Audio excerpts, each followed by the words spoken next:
Welcome back to our channels, Warriors. We are still growing. If you haven't had that old lady and make those bombs, churros locos with pepino and cuerito, smash that subscribe button. Go ahead and have her smash it right now. First and foremost, let me give a shout out to the following patrons.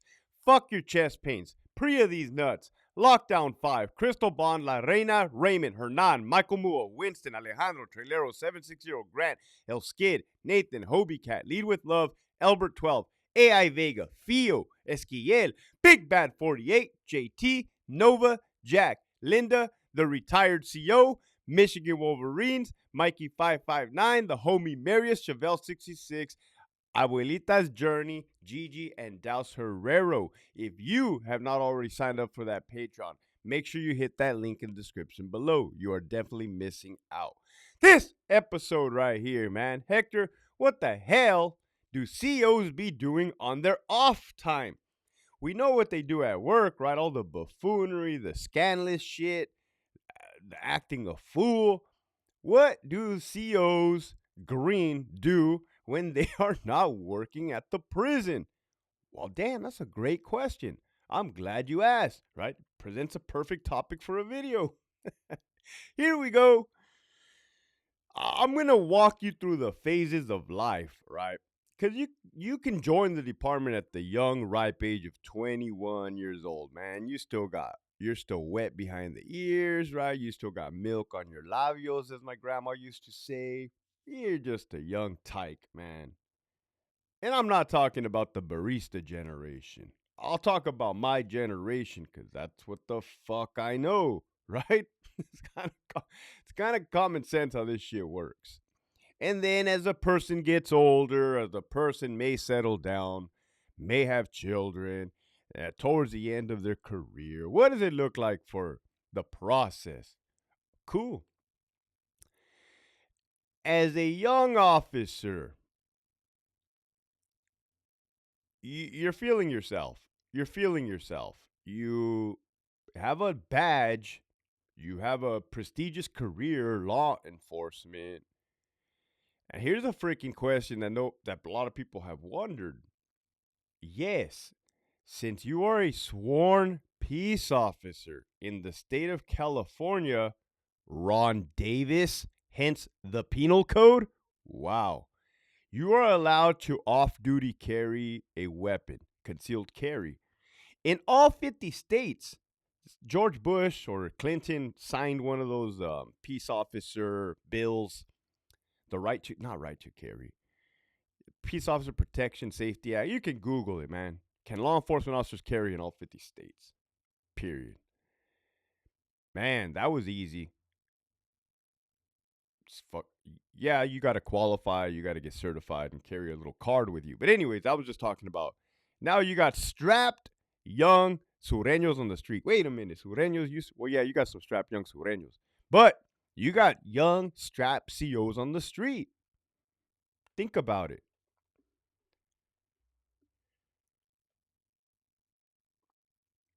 What do kids do? They drink, right? They drink, they party, they go to the club, and now you're making money. I mean, big time money. Money that you were not making before. It's coming out of your ears. That's why you see a lot of CEOs get chubby and fucking fat, including myself at the time. You're living that good life, right? Why go to the gym when I go to the club, pop them bottles, pop them girls, right? But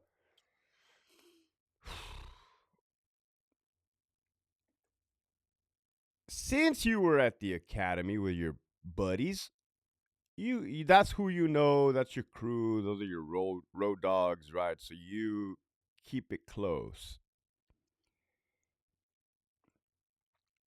Young COs tend to hang out, or in general, the majority. I'm not going to put a percentage. COs tend to hang out with other COs outside of work. Period. It might be hey, we have a thing in common. We can relate to each other. We share freaking stories. You're the only one that knows what's going on in my life, bro. Yeah, I love you too. G, take off your shirt, G. I already told you about the whole take off your shirt, G. I mean, those guys were working out of the gym in his garage. He wanted them to take off his shirt. Those are two COs working out, right? One was trying to get fit, the other one was trying to get ass. Oh no, man, that's asco, Hector. Buying bottles at the club. Why not? So it looks like a not a party scene. All right, well, it's definitely not like a college type of partying. It's not like a military type of partying. It's like on a whole nother level. It's not another level, but it's a different level. Law enforcement chumming it up.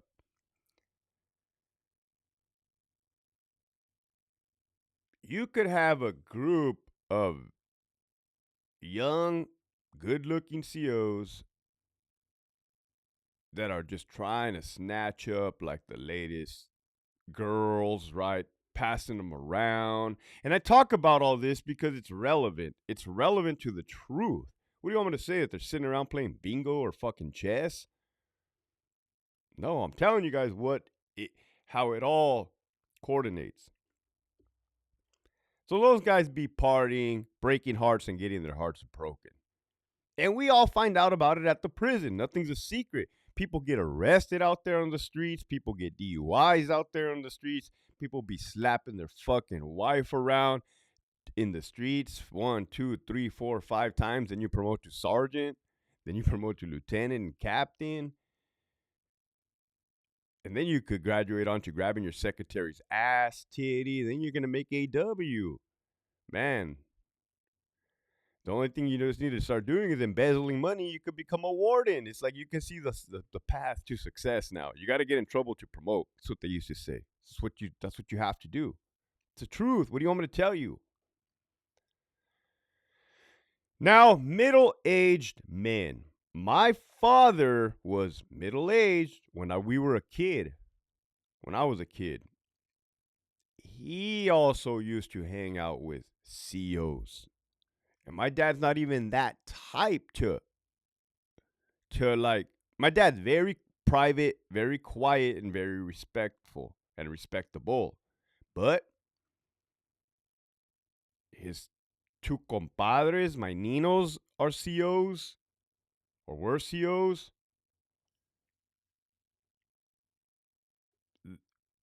We would take trips down to San Felipe because I'm from Brawley. You got Mexico, you got the border, San Felipe. And I was a young kid, 8 years old, 8, 9. And all those COs that he hung out with there, they brought their families too and their kids. They remembered me when I became an officer at Centinela. They're like, damn, man, the last time I saw you, you were running around fucking little shorts with shit in your pants. Shit in your pants. 8 years old with shit in your pants. What a sight to be seen. But you hear what I'm saying. They remembered that. I'm like, oh, yeah, I remember you. Like, I remember we had those fucking fireworks, illegal fireworks we shouldn't have been having. Like, sticks of dynamite right there in San Felipe. I don't know if they'd be selling them still. So you can see how, A, as you're a young CO, you're hanging out with coworkers outside of work. When you're a middle-aged CO, you're hanging out with coworkers outside of work. What about you, Hector? Yeah, man, there was a time in my life when I was living at a coworker's house, and you're going to see a lot of this. People join the department, they're dating, they're engaged, they're married, and they lose track of reality or they get caught up in the fucking whirlwind of things. They start making poor decisions. They start putting their attention elsewhere. They start thinking the grass is greener on the other side. Is it or is it not? Not in this scenario. I was crashing in my homie's pad. He was a CO for a good month and a half while I was trying to figure my shit out. Me and my girl had kind of taken a break, like a pause. I don't know what you want to call it. That shit was like, that was all my fault. Drinking and partying and again, associating myself with that kind of behavior. So now you have like two COs that are like bachelors, so to say, in a way. That's what it looks like, bachelor living. Me sleeping on the couch, waking up, getting the 3 liter of Dr. Skipper, Right. One time I put his AC down to like 30 degrees, man. He was pissed when he came home. Believe it or not, your boy didn't know how to work a thermostat. I was like 24 years old, 25. I don't know. I never fucked with that shit. He was pissed too. We'd be playing Xbox or whatever, Pretendo, PS3. Yeah, man, that's just normal. Like, it's kind of funny because even though I was going through that time, he had a wooden beam at his house, and I would do pull ups on the wooden beam. This was in El Centro. So it's like kind of working out has always been part of kind of my lifestyle. So I would just, I'm telling you, man, straight inmate style and the fucking pull ups on a wooden beam. It's like, hey, whatever works, man. Whatever works. Get it when you can. Drinking. I got a DUI when I was with that guy. He was a CO. He had to call in sick for me at the prison and say, "Oh yeah, he ain't gonna make it. He's sick." Or I don't know. The dude pretended to me, "Hey, what's up, man? It's Hector Bravo. Welcome back to the channels. I'm in jail right now. Can't make it to the call." He picked me up from jail. As a matter of fact, I was talking to the dude on the phone like last week because we were chopping it up.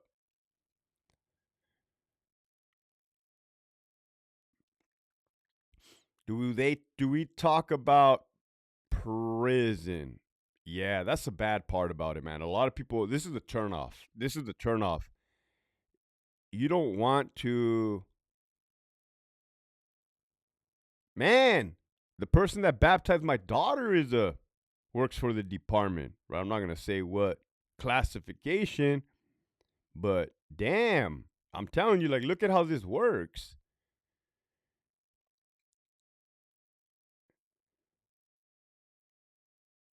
That's the bad part. Is like it's almost like the only thing we have in common is to talk about work, but that can be a real turnoff. That can be like you don't get a break, right? Because you're at work dealing with the BS and you want to hang out with your buddies, and then you're all just sitting around talking about work. That's why that discourages a lot of people. Some people are like hermits, not necessarily hermits. They just do their own thing, and that's freaking fine. Matter of fact, I would actually encourage that. And they'll say it too, like, I don't go to work parties. I don't go to work gatherings because they just sit around and talk about work. Facts. 100% facts. Like, I don't know. You've never heard me say, "Hey, COs are doing time just like the inmates." You never heard me say that, and I don't believe that, but I can see the close association. Like, fuck, man, it's all part of the system, right? And pawns in the system. You guys know my stance on the whole that. What else?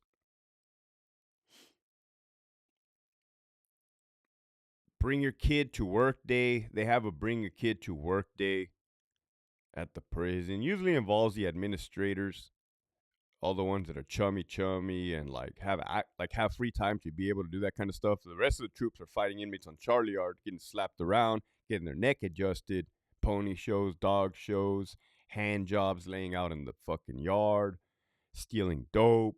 Oh my goodness. Wow. Making meat cleavers out of your desk. That's a new one. That's interesting. Norway project, man. Got to give it to Gruesome Newsome, man. You are well. What Gruesome? Let me tell you something. If you would have said that the Norway project would have worked here, I would have said no way. But look what you've done. You've turned inmates into chiropractors. Wow, that takes a lot of like medical schooling, but here you did it in a in a snap of a finger.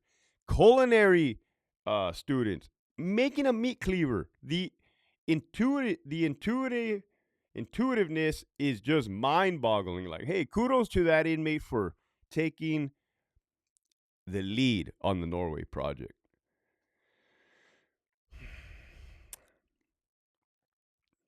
I want to say they call it the California model.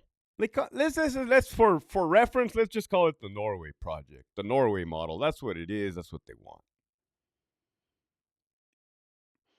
What else? I'm trying to think of in your head what you we wondering what COs be doing. They go through divorces. They drink and drive.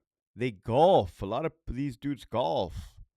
They don't be fucking inviting me. I be seeing you on your Instagram. It's kind of crazy how you said we were best friends. Shout out to the homie. Uh, they uh they play video games. You got some gamers type. I enjoy some good video games. You got some fitness people. Then you got those wild motherfuckers that think that they're cops. That think that they're cops. Police officers. They be having their badge around their neck, underneath their shirt. They be having a pair of handcuffs on their belt, their jeans. They be having their ID like blown up so that when you go to the store or you get pulled over, they just be flashing their badge. It's like, the hell, bro? Relax. Relax, man. Right? We're just prison guards. No disrespect, but you get it. That's kind of what I would say then. That's what I say now. Um, Relax, man. Be humble. Be humble or get humbled.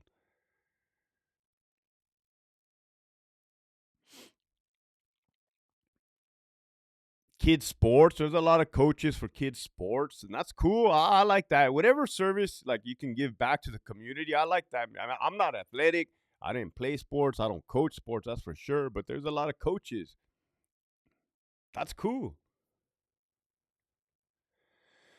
Then you got the other ones that travel. I traveled. My parents traveled. My pops, Europe. I mean, you're making a lot of money. It all depends on what you want to do, man. But the thing that does suck is you always got to come right back. And this is a good way to kind of end it. The, the Wind it down. The thing that does suck is you always have it in your mind. I gotta go back. Let's say you're on vacation, 1 week vacation, 2 week vacation, 3 week vacation. It's always on your mind, man. It's coming to an end. I gotta go back. You're always dreading to go back. This is the truth. And after many conversations for 16 years, it's always the same thing. And I even caught on to it like 4 years ago.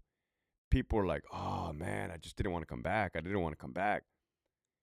And then it dawned on me, what if we don't come back? What if we don't have to come back? Or what if your mind, and this is what I talk about, anxiety, PTSD, trauma, the engine revving, the engine always, your high blood pressure, your erectile dysfunction, ED, I'm cured, right? You want to be cured? Leave the department. And I said, like, that has to mean something. If they're always saying, I'm dreading coming back. And that's the truth. When you're at the end of your vacation, it sucks, man, because you know you got to go back to work. Back to the grind for another year until you get your other annual vacation. If you decide to take it. I didn't take an annual vacation like until 4 or 5 years into my career. I just built that time up. Then I started realizing like, fuck, I gotta need some time away from this place. With that, the message for today is just be self-aware. Self-aware of yourself, your inner self, your thoughts, your feelings. Your body has a way of controlling itself, meaning like self-preservation. If something doesn't feel right in your gut, it's probably not right. Listen to it. If you don't know if you're making the right decision, just follow your heart. If you haven't identified that something is a problem, but you're getting complaints from your spouse, hey, you're acting like a real asshole, you're acting like a real dick, you're fucking disassociating yourself, you're emotionless, you son of a bitch. If you're drinking and driving, you're finding yourself in jail. Understand that none of this is normal behavior. And when you compare normal or abnormal, I would just think that a person that's just kind of law abiding, kind of just fucking walking a straight line would be normal, right? As opposed to there's rules, there's regulations, there's laws, there's policies, there's procedures. Just be self-aware, identify. I guess that's the message for today. The goal, the homework, the challenge is to identify. Identify, is there anything in my life that's causing me hardship, trauma? Am I getting a lot of complaints from a certain individual? What are they complaining about? What is the cause? What is the trigger? Once you identify what a problem is, you can start working on that problem. With that, keep pushing forward.